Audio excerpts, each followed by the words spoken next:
What's up, y'all?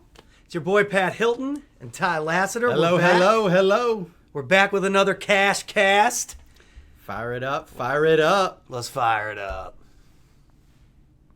Cash Cast coming in fast. Relative info on investments that will smash. Miss out on this, you'll be coming in last. Acoustic force, bringing the intro blast.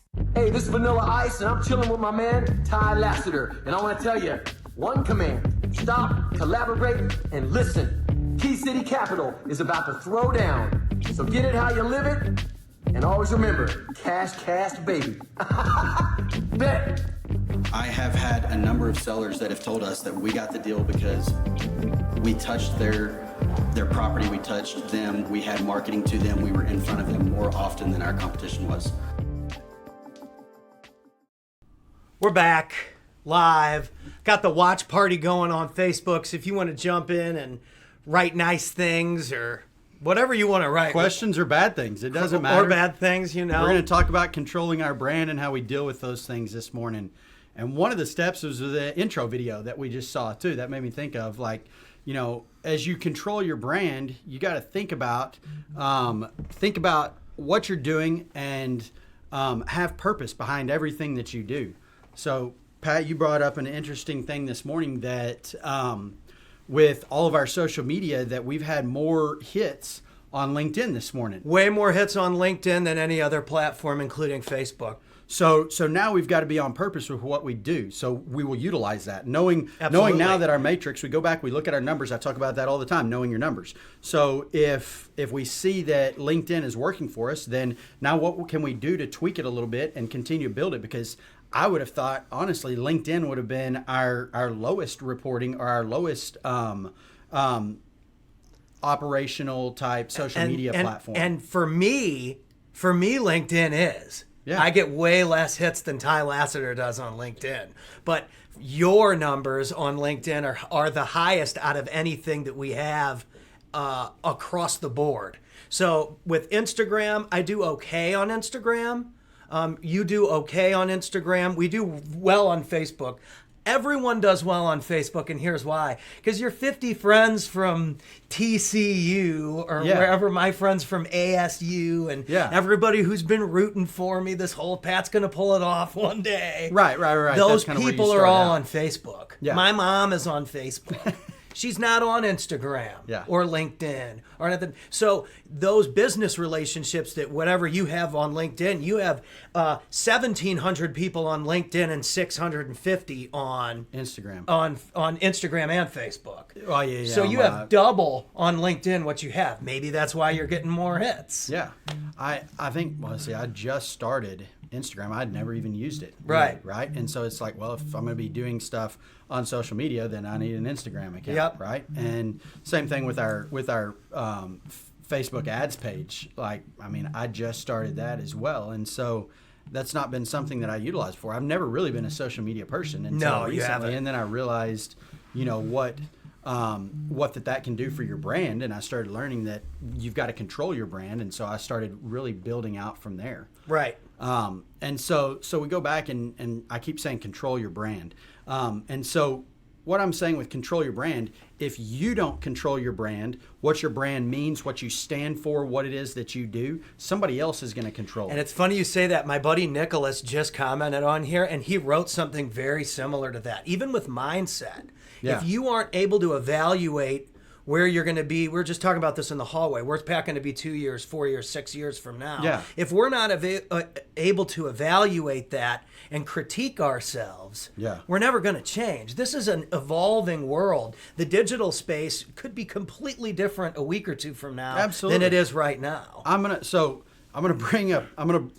a chance. I'm gonna bring a political name into this situation, but forget about politics. It doesn't matter what you think about our president. Prior to becoming the president, Donald Trump's name probably meant a lot more than it does now. I mean, rappers used to talk about him just because he was successful. Because he was, like you hear Nelly talking about staying in Trump Tower, right? And so forget about his presidency. Go back before that. Donald Trump controlled his brand. He controlled his name. And he branded himself as the Taj Mahal of real estate, of Right. hotel industry and things like that. Same thing with the Hilton brand. And entertainment, right? too. Like, I think he Exactly. sponsored a couple of WrestleManias, and by think I know did. because Yeah. I watched them both. Right? And so he had a wanted to be in the stigmatism of limelight. what he was. Exactly. And he showed up as a professional. He controlled his brand. And he controlled it by knowing and being on purpose with everything that he did. Right. And so now, like in today's world, you've got to be on purpose with your social media, with your internet presence, because with search engine optimization, if you don't control your brand, then one negative person that doesn't like you for any reason, doesn't matter if it's because they just don't like who you are, if it's because they knew you in Doesn't junior even high matter and they if don't they're like right you. or wrong. Doesn't matter if they're right or wrong. If they start saying negative things about you and you don't control your brand, then that's what's going to get searched when your name is searched. Yep. Right? And so if you don't come in and be on purpose with what you do and focus with what you do with your brand and build your brand and control your brand, then you're leaving it up to somebody else to control your brand for you, and they don't have you at their best interest. Right. Even if it's a client that likes your products, whatever your products may be, even if it's somebody that likes your products, but look at it this way. You've got Yelp now for restaurants, right? Well, you don't 90% of the time, somebody doesn't go in and just get done and I love that meal and decide I'm going to take the time to go leave a good review. It's usually the very negative seldom, people. right? It's very seldom that people leave good reviews, and when they do, it's because the owner of the establishment or managers of the establishment were controlling their brand. Hey, did you like this? Did you like the service? Did you like the food? If you did, please leave us a review, right? The people who 90% of the time leave reviews every single time is negative people. And that's negative The wings throughout weren't life. hot enough. Exactly. I asked for Thai Jack sauce, but they gave me sweet and sour sauce. Or the service was slow or whatever Right. it was, right? And that's what you get. And so my business coach was talking to me about this a couple of weeks ago, and that his dry cleaner actually, they did not control their brand. And so they only had 65 reviews. And out of the 65 reviews, half of them were bad. But it was literally across the street from his condo. And so he was like, I've got to give him a chance out of convenience. Like, let me go in there. Right. So he went in and he said, guys, what's going on? Like, why do you have negative review? How much laundry do you do every year? And it's like 65,000 pounds, which came out to over 1,000 pounds a week that they do in laundry. Yikes. That is a astronomical amount. And he said, well, why do you have bad reviews? And he said, because we don't try to get people to leave us reviews. It's just a few negative people. Like, to get 1,000 pounds a week, like, I take my laundry to the cleaners every like week, you're saying, and it's now only people like are only seeing it's the only like negative 10 reviews. pounds, right? They're not seeing that you're doing this volume Exactly. of work. That 99% of the time it's Are quality. good reviews They're and seeing quality. the They're one seeing the one jackass. the one few people who had bad reviews, and it may be because they got a shirt back that was missing a button and somebody didn't notice it, right? Like, that's an easy fix. Take Right. it back in. Hey, button got pulled off. Like, fix this for me. My dry cleaners does that all the time, but I don't leave a negative review for it, no. right? And so that's controlling your brand. But then you move in. So once you start controlling your brand and you take action on what you do, you take action on your search engine optimization, you start utilizing on social media hashtags in tagging people that you want to get Right. involved with your stuff, then that increases your search engine optimization. We talked a couple of weeks ago about me being in the media and doing magazines and doing press releases and things like that. That increases our search engine optimization, right? Right. Like, I'm releasing a press release on Fox News and CNN and things like that. So now when people start searching me, the things that pop up are those press releases And things reputable like sources that. at that, Reputable too. sources, right? And so now you take control of your brand, and once you take control of it, you got to start being consistent with what you do. Like, if we tell people that we're going to have the Cash Cast every week, Tuesday at 10:30, then we have to do that. Right. Right? And if we start just changing it or not having a schedule to what we do, then the people that want to see our content live, that set that time aside, if we don't offer that for them and we miss it, then we lose out on somebody who would potentially be a follower, right? Or even potentially be a customer. They might want a Exactly. song from Pat. They might want a book from Ty on Come this on whatever. we're about to start bringing other people onto the podcast. These They guys might wanna be can't on the even show up podcast. on time on Tuesdays. Exactly. And so that's with everything. That's with your social media postings, with with your businesses. Like my day is laid out from I go to the gym in the morning. I get up. I mind feed at you were texting me at 6:15 this morning. So from 5:15 till about 6, I'm mind feeding or I'm doing my devotional, things like that. Then I head to the gym, and I'm at the gym from 6 until about 8. Then I relax. I get my protein from 8 to 8:30. Then I head to the office from 9 to 12. Every day, I'm growing our brand. Like that is my focus. It's to build our brand from 9 to 12. So that's why the podcast is at 10:30 on Tuesdays. We're about to launch the Spouse Cast, which is going to be on Thursdays, right? And so my wife, Kara, and I are going to be on, and we'll talk about marriage and business, our family and business, how, having a business and setting your priorities properly will help you grow your family. It'll help you grow your business and things like that. How family is involved in business and the things that surround those situations, right? And so that's going to be at an established time every morning on Thursdays, whatever the case may be. And it's constant focusing on our brand from 9 to 12.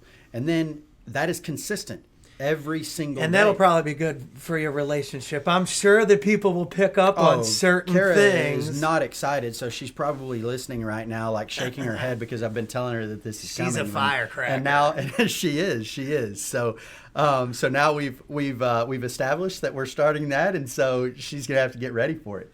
And then like in the afternoon, I have that set aside for other specific things like today, we've got, you and I are scheduled, we're going out, we're doing our branding pictures and things like that, and working on some content.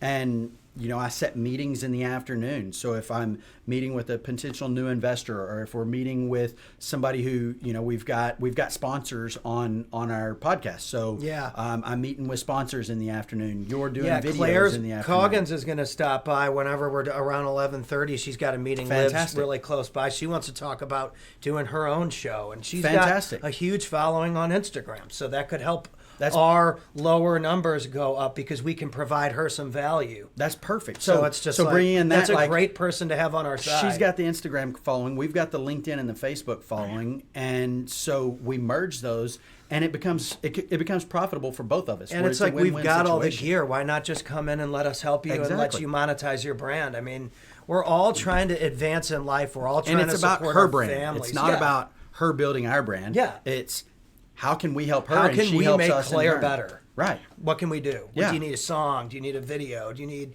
pictures? A space, a location. That's another thing. It's like pictures haven't always been my strong point because it's usually just me with a guitar. It's kind of hard. So it's like we set aside time. I brought the GoPro. I brought different things so that I can be hands free. Yeah. And still take pictures and stuff like that. Because I need it for my brand too. It's like you have to be able to critique the things that you're not so great at so that you can elevate those. Or, like you talk about, find a process and outsource that process so that you can grow those areas of your business. Like you just said, you brought up a good point. Your biggest weakness could be the breaking your link. It could be the broken link in your chain. That is preventing that chain from being as powerful as it needs to be. So you got to figure out, do what you do well and continue to grow with that. But you've also got to turn your weaknesses into your strengths. Right. And how do you do that? Like focus on whatever it is that you have to do in order to do that. Like, and just at the end of the day, being consistent. If somebody is expecting something at any certain time, then that's what you've got to focus on. Right. Like, how do we provide this every single day? And continue to build our following, knowing that we're going to be consistently putting out the content that they need. We're going to consistently be showing up where they want us to show up. And so that's the whole plan behind this podcast and things like that. Right. Like consistently bring content and value to the people that are looking for that. Right. And then how do we go out? Once we within our organic following. We provide that to them, and then we go out and start bringing that same content by controlling our brand to people who are looking for the same type of content, but they may not be organic followers yet. Right. Right? Absolutely. And that's how you grow, and that's how you can help someone who's maybe all the way 100% in an area where, like, I compared business sometimes to Street Fighter characters. Yeah. Like sometimes, the big overweight sumo guy, he's way stronger than the skinny girl, but the skinny girl can bounce off the walls. They may be more efficient. He can't. Right. So putting them as a team. How do I put them together as a team so that I still have the strength, but I also have the speed and the agility? Yeah, it's leverage. That's leverage. My buddy Jason Mann commented, "You're killing the hair game."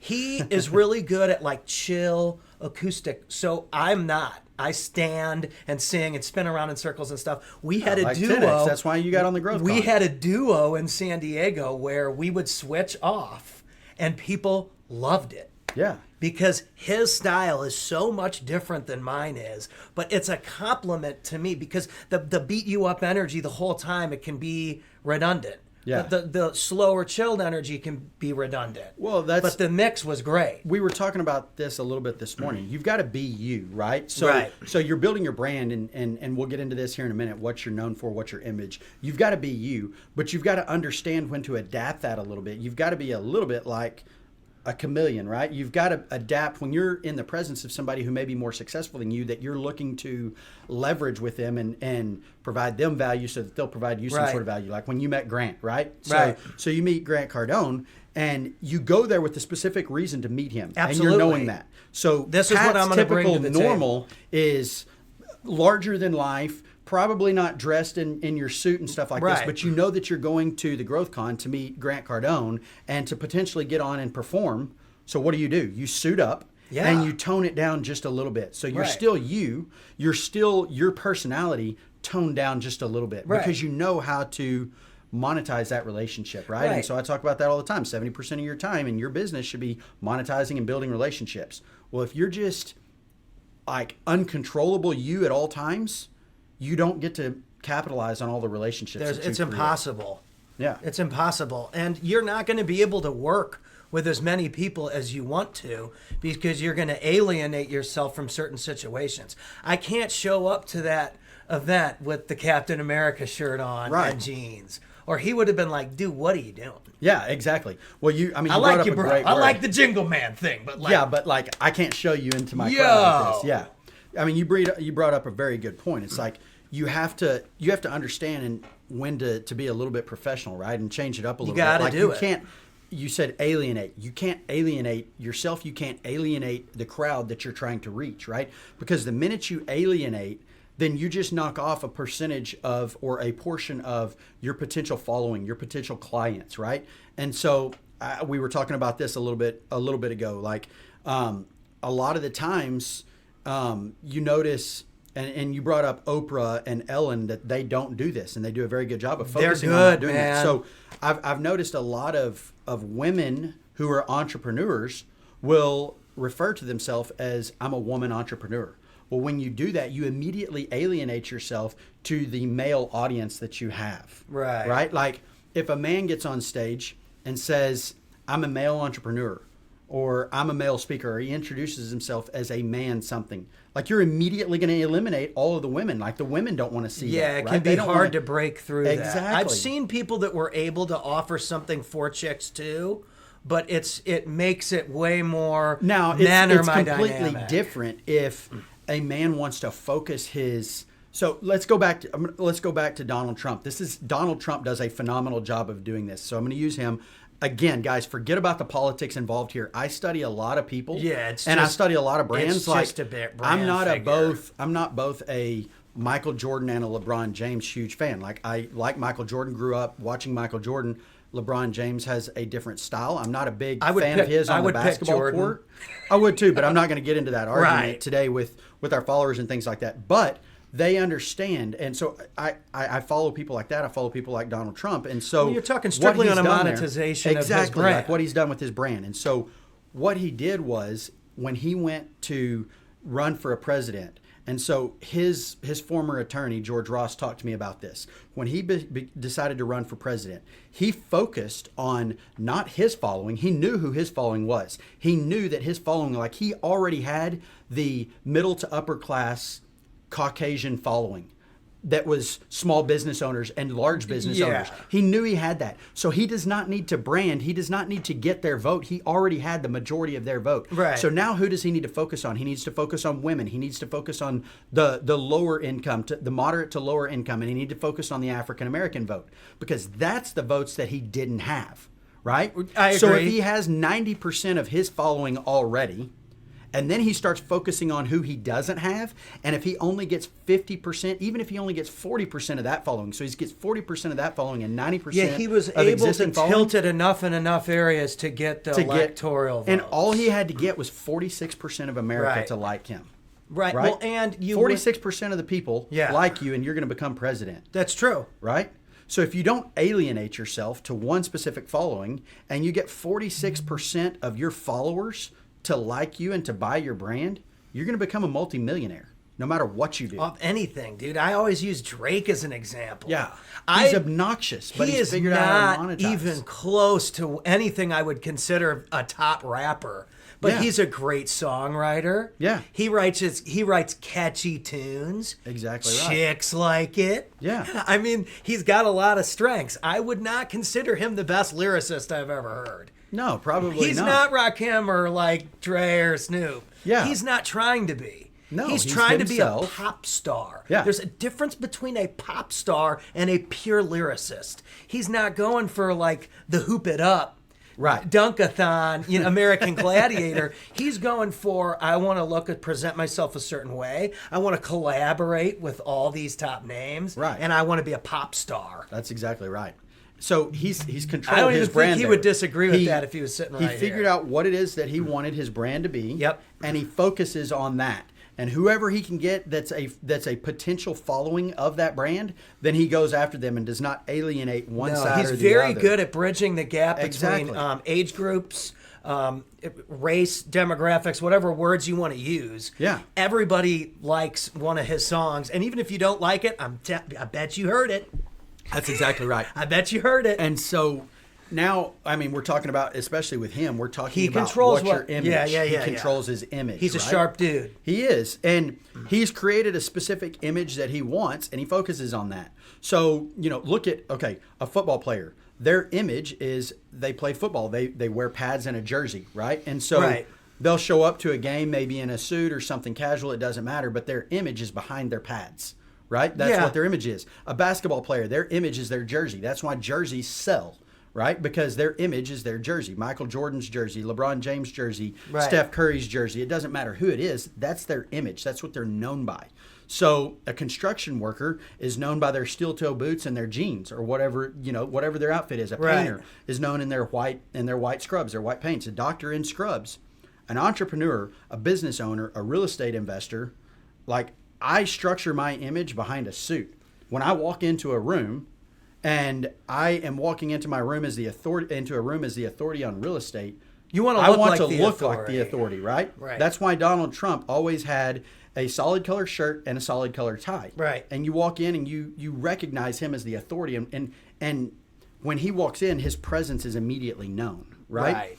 And so Even that if is you don't like him. exactly. Even if you don't like him, you respect his presence. In all honesty, Barack Obama was good at that He too. was phenomenal Gotta at that. be honest. It doesn't matter your political following. He was really good at that. Barack Obama- He looked sharp. He was very well spoken. He was educated. He was well spoken. That was the thing. And again, we go back to Really well He spoken. knew who was his voters going to be automatically, especially his first time in He office. won before he even showed He up. was going to have the black There was vote no no matter way. what. So now he has to focus on the white vote. Right. And what do I do to at least get half of that? Right. These are And so- examples that no one wants to talk about either. Exactly, but it You doesn't gotta matter gi- because if you're he going to knows give what one he's side doing. credit, you got to give the other side credit too. That's exactly Because they're right. both winners. And so he came in well spoken, came off well spoken, and he got the following that he needed to win the Totally. to win the presidency. Twice. Exactly. And so that is knowing your surroundings, being aware of your surroundings, being Right. cognizant of what is around you and what it is that you're trying to do.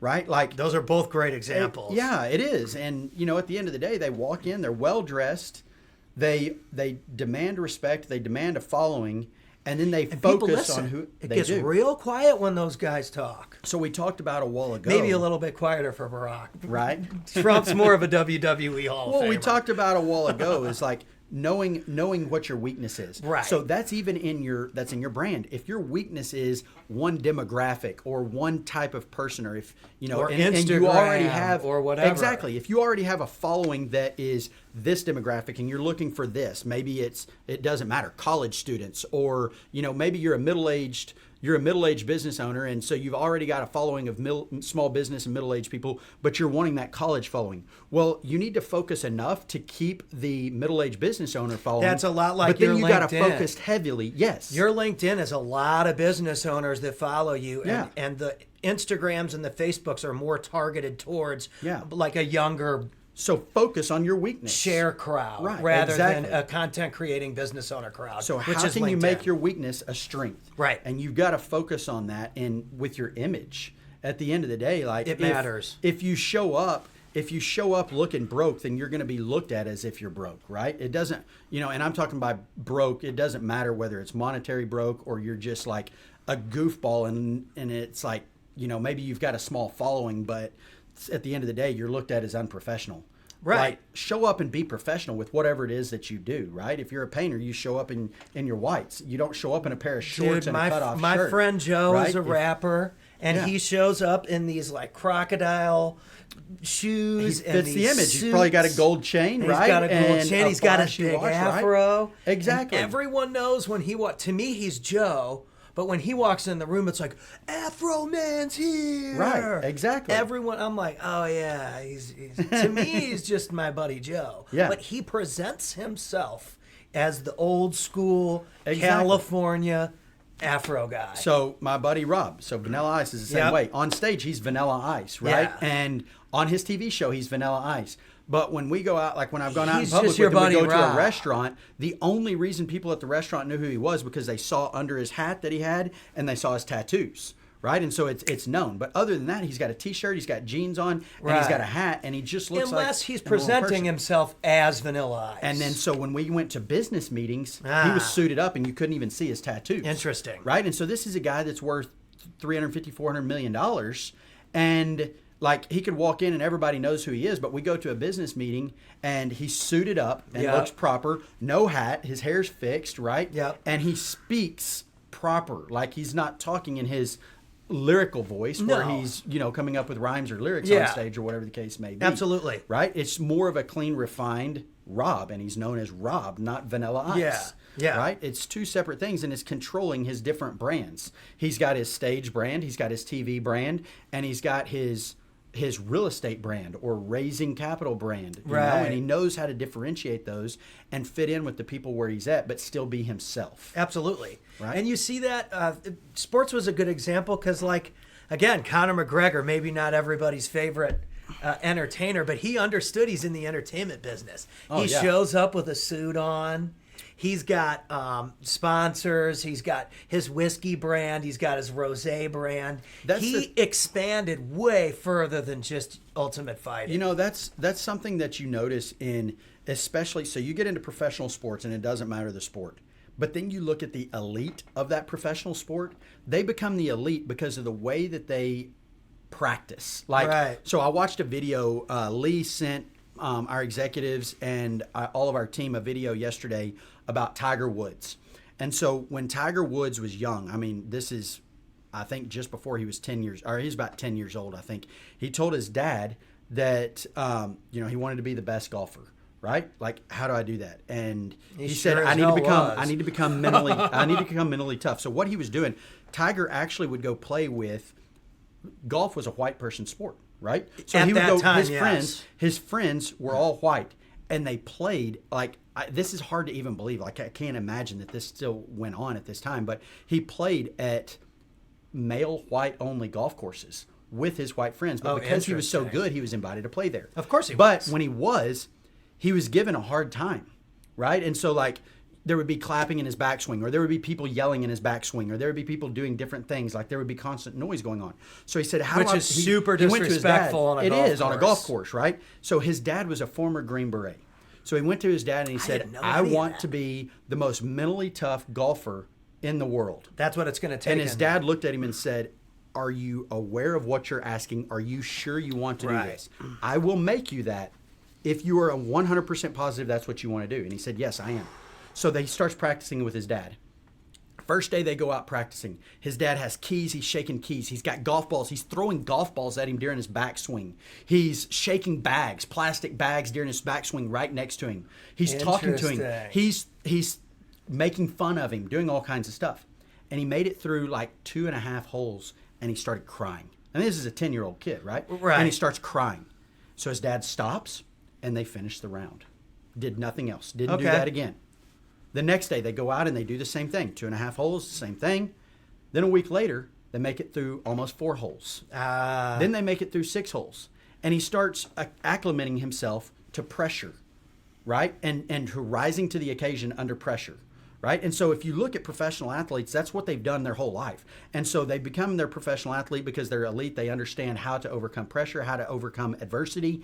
And they were born with a little bit of talent, but they turned that talent into skill through coaching and things like that I talk about, right? So they become an elite athlete.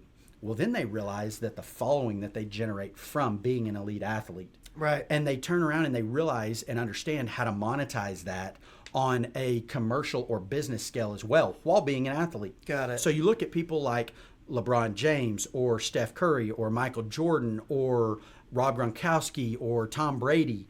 One of the first golfers to be able to monetize was either Greg Norman or George Norman. It was Greg Norman. Yeah, from Australia. Confused with George Foreman. Yeah. He had the little shark. The little shark. I used to wear that stuff. It was cool. Yeah, and so what they've done is they learned that, well, I've created a massive following because I'm an elite athlete. Right. Now, if I focus on my brand, I can build that brand, whether it's shoes, whether it's shirts, whether it's hats.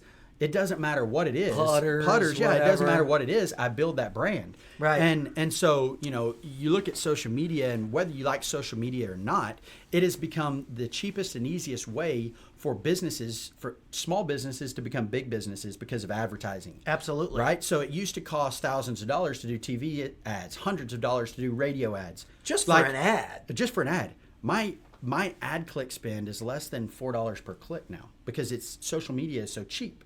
Right? And so whether you like social media or not, you've got to learn how to control it, control your brand, be consistent, and utilize it for advertising. Absolutely. And so you look at LeBron James, who had done that. He took his brand, he controlled his brand.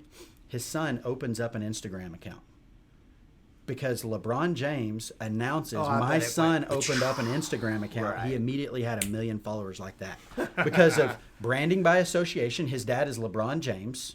And because he has a social media account and he wants to control that social media account. And you know what's sad about that is you'll always get some guy who's going to comment and be like, oh, well, that's only because his dad's LeBron James. Well, maybe it is, but did you get LeBron James to advocate your social media page? No. The question should be, how do I sing a song that LeBron James shares on his page? Yeah, I mean. Or how can we talk about a subject, send a clip to LeBron and have him share it on his page. I go do an interview in South Africa. Instead of making up excuses of why that guy got lucky, maybe you should think of a way about how can I provide LeBron enough value to get my page on his page? Luck isn't luck. That was being on purpose, right? Absolutely. Like I go do an interview and I speak on stage in South Africa. I meet Vanilla Ice. I get Vanilla Ice to promote my website and what we're doing. And I go from having, a couple of 200 people, 200 friends on Facebook to having to 5,000 and being cut off constantly every single day. Which is annoying. Because Vanilla Ice sponsors my stuff. Right. Or because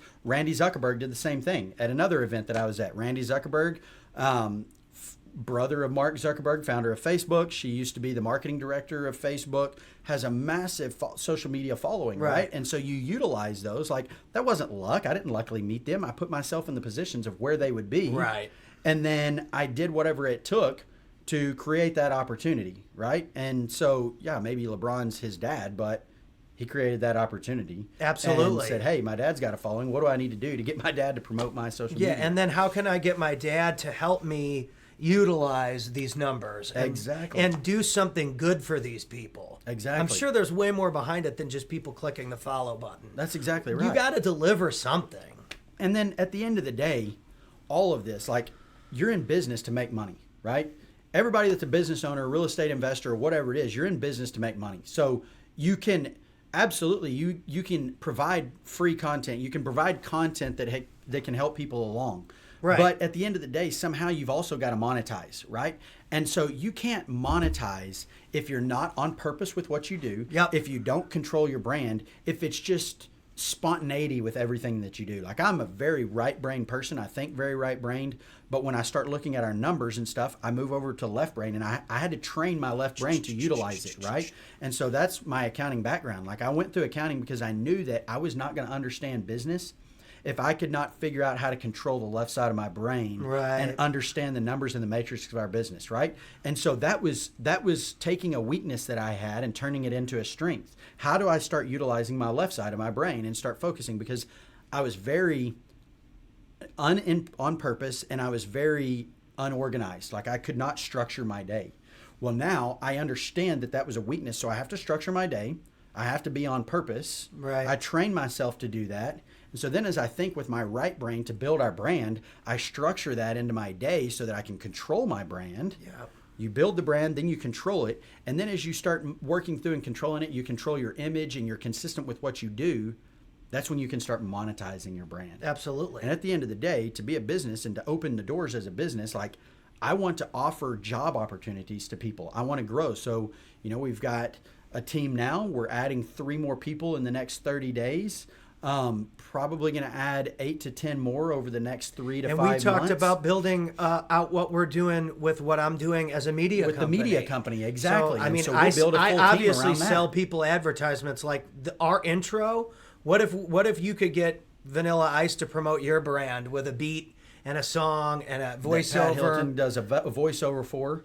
And then we put you into our advertising every single week on the Cash Cast. But not only ours, like on the Cash Cast, we do the Spouse Cast, it'll be on there. And then all of our other clients that we are doing podcasts for, if you want to build that brand, then that's a perfect opportunity, right? Is to come in and control your image with what you're doing. Utilize somebody else's following to build your following, right? Absolutely. If I have a following and somebody else wants to utilize that following, we'll come in, be an ad sponsor, and you all of a sudden get immediate access to our following, or vice versa. So you've got your friend Claire, right? Yeah, Claire. That's coming by later.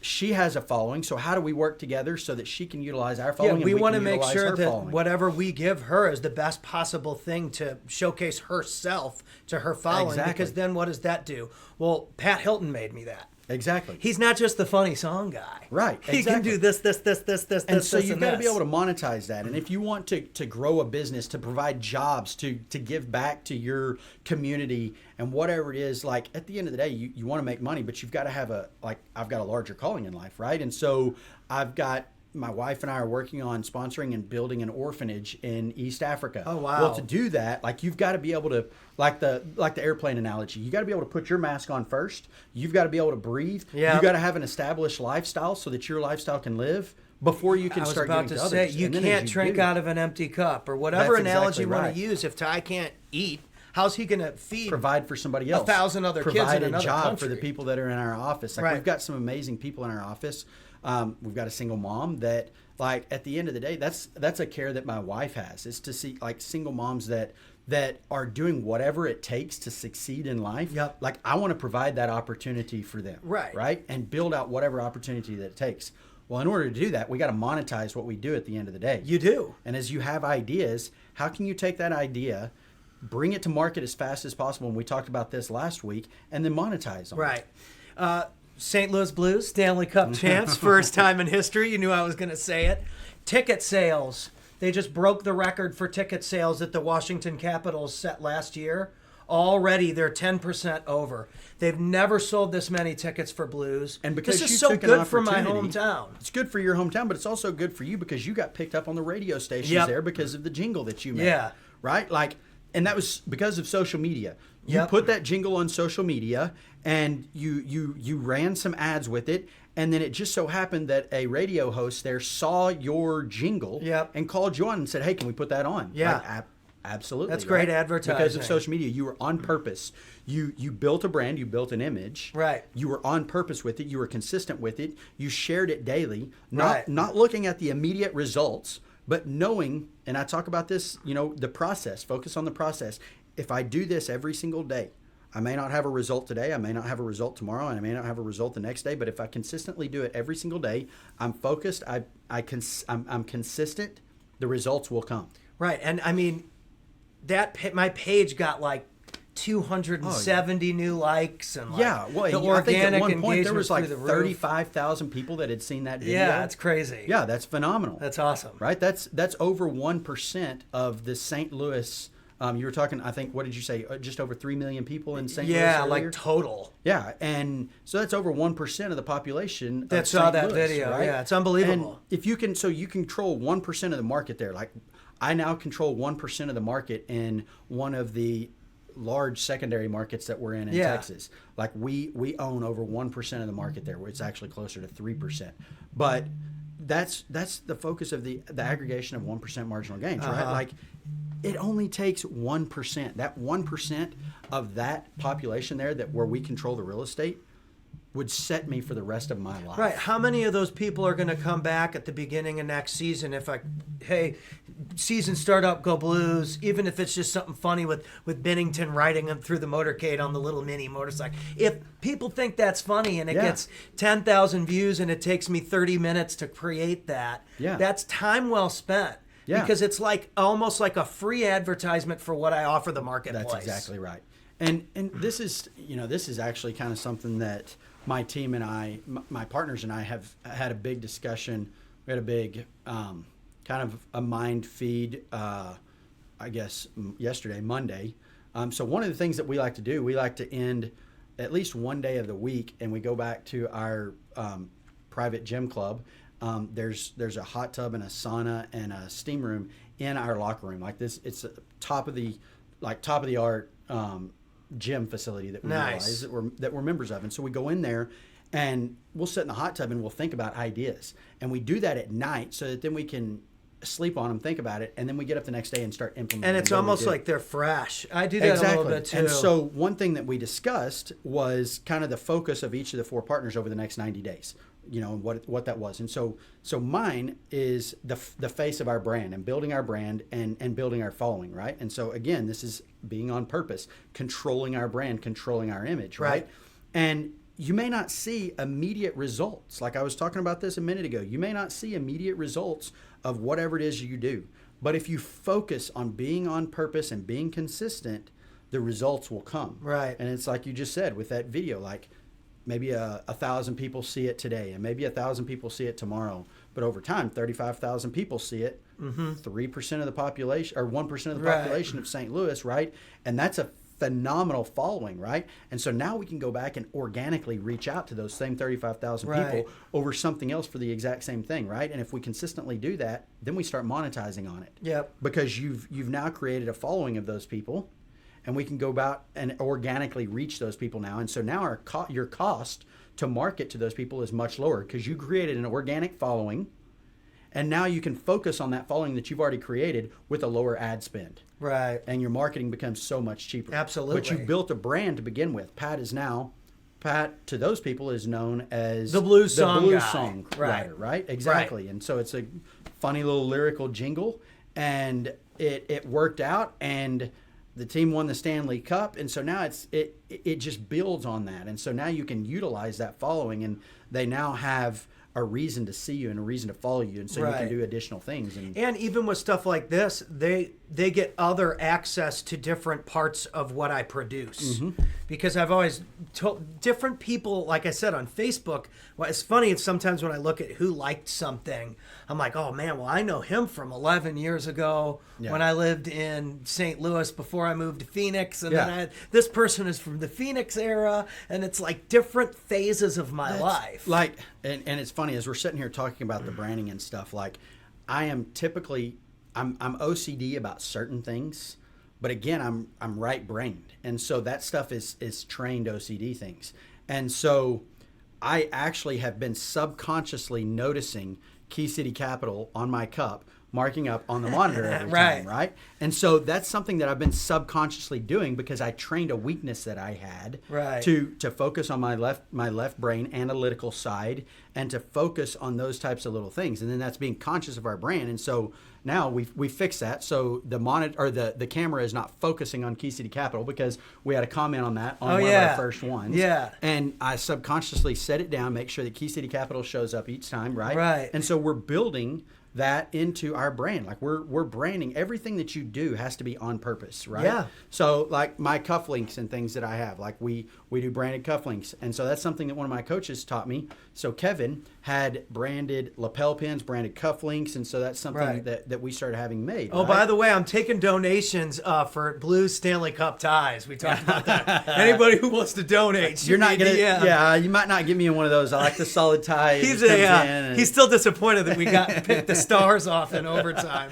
I actually started following hockey a little bit more this year because of you. Right. Boone has always been kind of a hockey fan. He met in school, met some friends from the Northeast, from Pennsylvania and things like that. Oh, yeah, they're that good. were huge. So it was when he was in Florida. So they were huge hockey fans, and so he kind of became a hockey fan then. And I've just never really gotten into it, never really watched it. Right. And now I watched it a little bit more. I actually watched the Stanley Cup Finals. I watched all but one game, I think.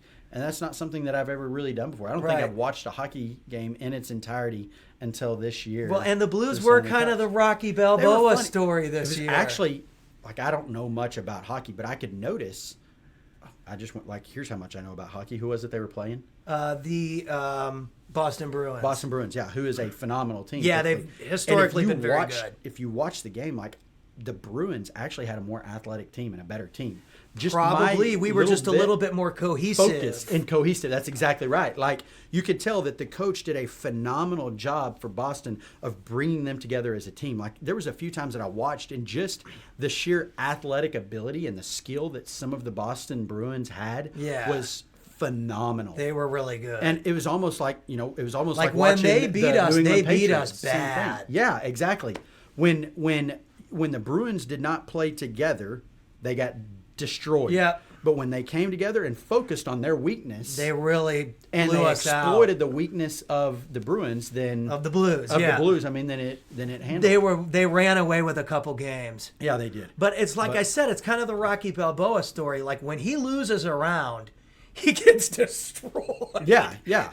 But it's because he focused on what he is, what he's good at, right? Uh-huh. And every now and then, like, if he doesn't focus on that, he loses that focus. Yeah, he loses his edge. Then you get destroyed. And that's the same thing in business. Like, when I know what it is, and this was kind of the purpose of our hot tub session last night and our sauna session was, like, if any one of the four of us move outside of what it is that our focus needs to be, like, we're not optimal and efficient, right? That unit. And, like, it's got to be a unit. This last year, we have grown so much. I mean, we went from 2 small businesses to now 12 businesses, 12 streams of income. Right. And, like, and we went from having done, like, just under 100 total property deals to we did over 100 last year alone. Right. And so that's because the four of us got in our lanes.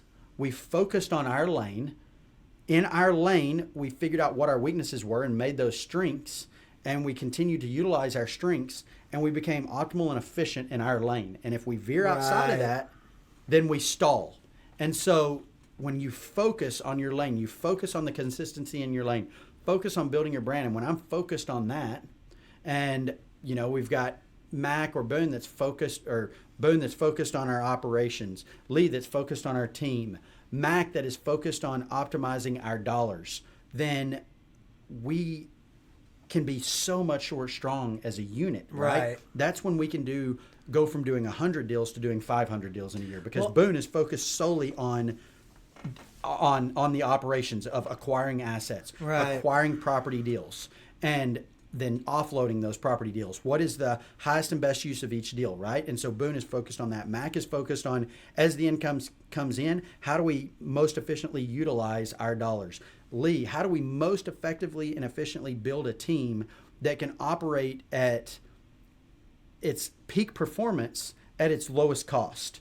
And we optimize and utilize that. And if we need to move positions around, like we moved a couple of positions around today, we moved a couple of people that were doing one thing to another thing because Boone was more focused and better at closing certain deals. And so we moved the team around a little bit and optimized the team. We bring in additional people and put them into the positions that will help them be most efficient at that. And then I'm focused on building out our brand. And what do we need to do that most optimally and most efficiently? and then we consistently do that over and over. And it's so true, and I don't want to harp on the Blues too much, but like we had the Wayne Gretzkys and the Brett Hulls and like the superstar players. Yeah. We've had those like LeBron, Jordan type of guys on our team, but they didn't come as together. cohesive. I think that's the word, is this cohesive unit of, listen, it's double overtime, Dallas or the LA Kings or whoever shanked us in the past, but like this is our year to get them. Exactly. And they were able to find a way to win without the Gretzky or without the Hull. We didn't really have any big, huge, crazy named people on our squad. Yeah, but the thing that goes back to... They just worked together. They worked well. together. They knew what their image was. So it all goes back, know what your image is, and then take that image and control your brand with it.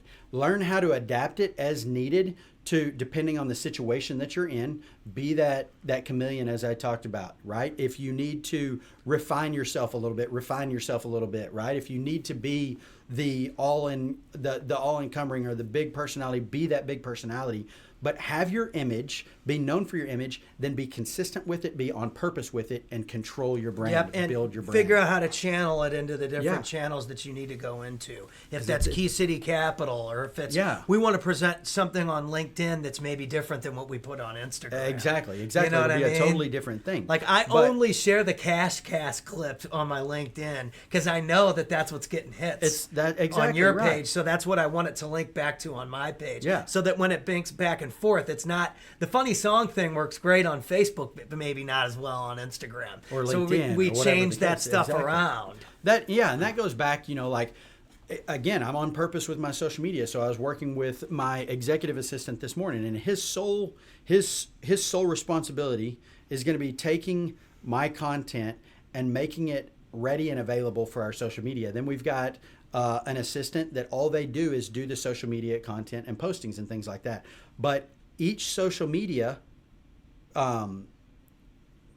face, if you will, Instagram, Facebook, or whatever it is, each one is different. You've got a different following on each one.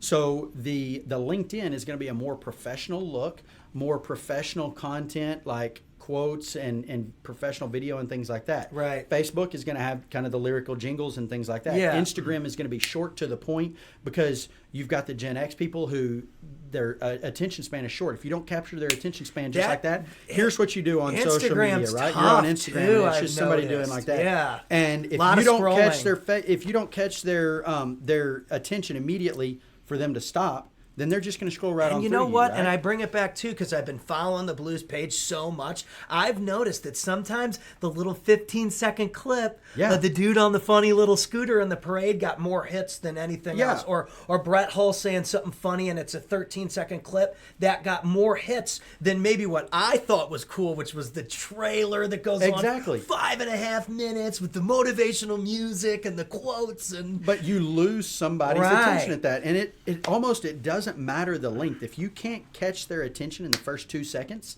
then you're done, right? So how do you catch the attention of your following on Instagram in 2 seconds? But then on Facebook, maybe it's a little bit different. Right. On LinkedIn, you've got somebody that's a business person that may be searching for something very specific, and they're ready to watch that 10-minute video. Exactly. Right? And so the heading there is all that matters. You've got to be able to catch their search. So the heading is what matters. And you've got to understand how each one works. You got to understand how to control your brand within each social media page. And it takes practice. You got to post to find out. And that's what we've been doing too. I've been cranking stuff out for years. Better, faster, stronger. Post, better, faster, stronger. How do we make it better, faster, Absolutely. Stronger? So at the end of the day, right, control your brand, be consistent with your brand. If you're wanting to monetize your brand. If you don't want to be a business owner, right, then don't be a business owner and just randomly post stuff at all times. But if you want to be a business owner and you want to monetize, you want to be able to make money at the end of the day, you want to provide jobs, you want to build the economy, build your economy wherever it is, and live for a greater good, then you've got to be able to monetize. If you want to monetize, you've got to be consistent, on purpose, and control your brand. Boom. We love you guys. Make sure to hit up the page, hit up your friends, hit up your family and your friendly fanatic, and we will see you next time.